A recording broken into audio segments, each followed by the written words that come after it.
Dear student, today we are going to discuss about skeletal muscle and muscular contraction.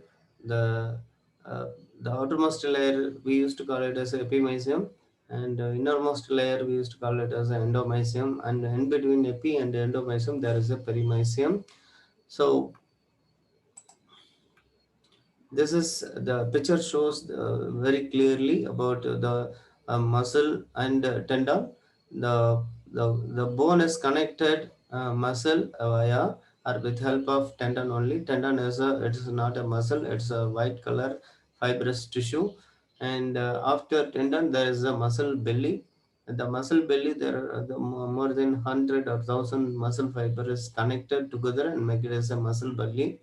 The outermost layer we used to call it as epimysium, and the picture it is very clearly indicated. And when epimysium is taken out one single muscle fiber, the outermost layer of those single muscle fiber, it is called fasciculus.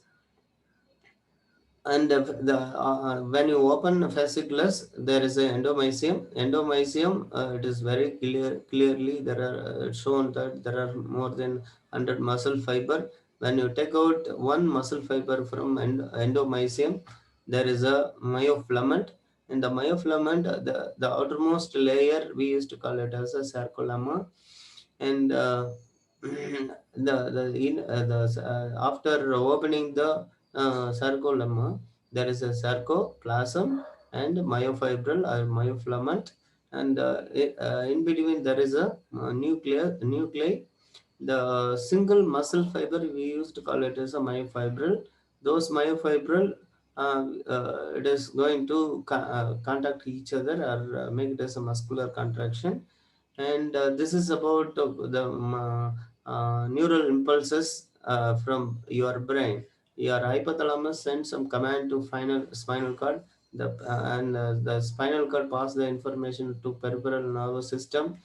From peripheral nervous system, there is a single neuron, the skeletal muscle. It is afferent different nervous system.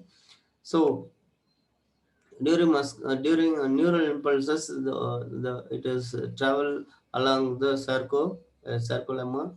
How it is travel means the sodium and potassium is the potassium is always present inside of the cell intracellular, and the sodium is present outside during rest.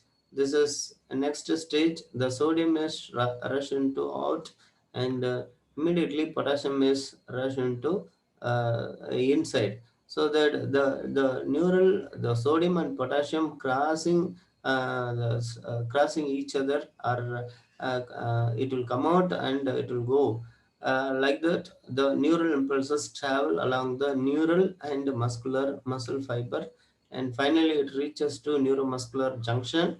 Via neuromuscular junction, it will pass the information from neural end to muscular end. After receiving the information, the information is travel along the sarcolemma. And the second stage is the sarcolemma. It is connected with the T tubules. The yellow color shows T tubules. The T tubules is responsible to receive the neural impulses, and the neural impulses may be passes to the endoplasmic reticulum. So those endoplasmic reticulum is sarcoplasmic reticulum is responsible to release calcium, which is present in the network.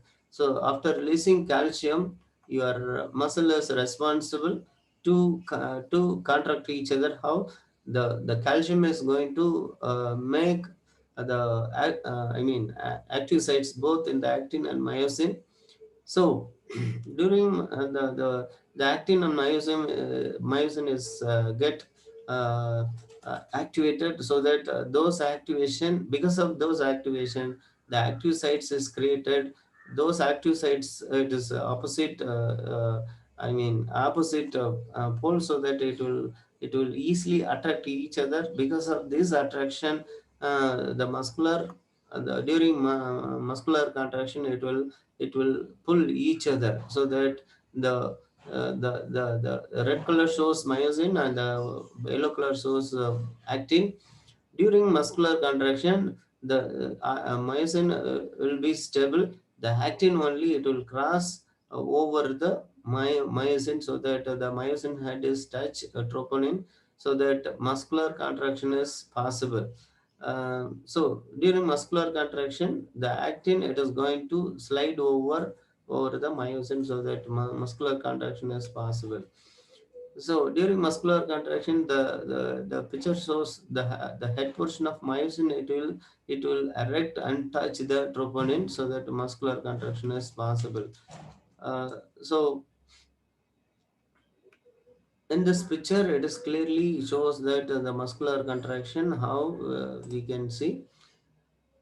So during muscular contraction, there are six stages. First is resting, and another one is slightly increased action potential, and the third stage is completely reaches maximum action potential. It is very simple.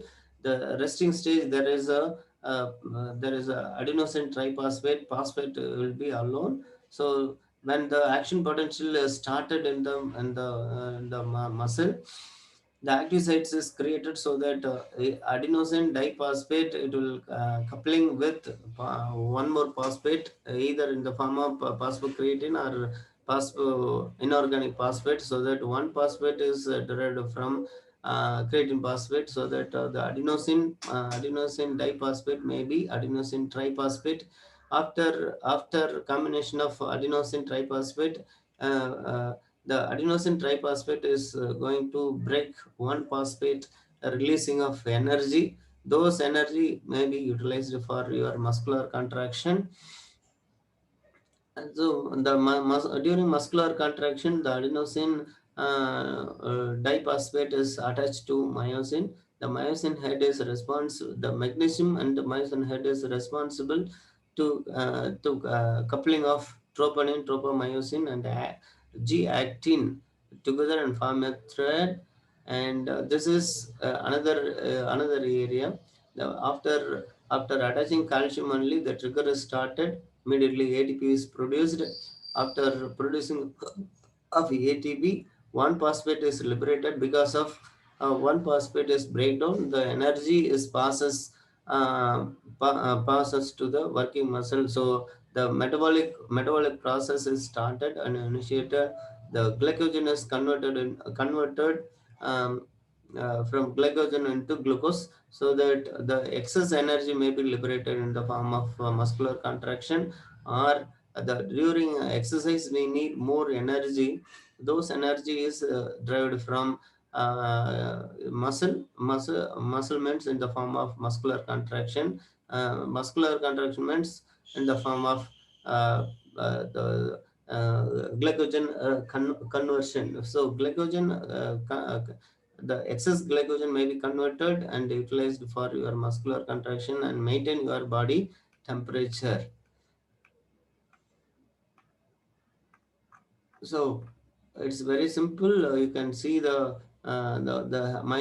muscular contraction, the action thread is only getting movement, and the myosin head only it will get erect. This myosin head, so that it will touch the yellow color. It is troponin. So during muscular contraction, the myosin head and the troponin only it will contact each other, so that there will be no problem.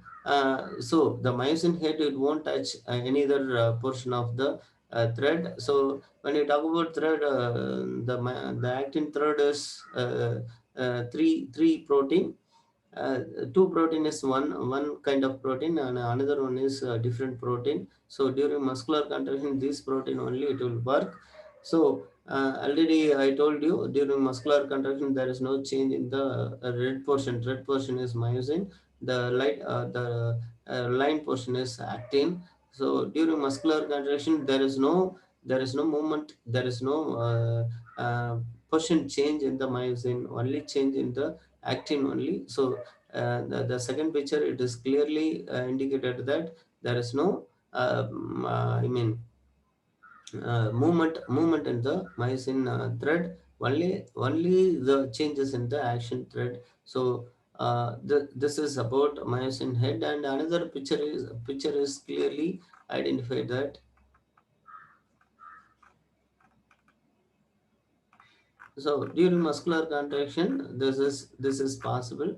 So I think it is easy to understand for your knowledge.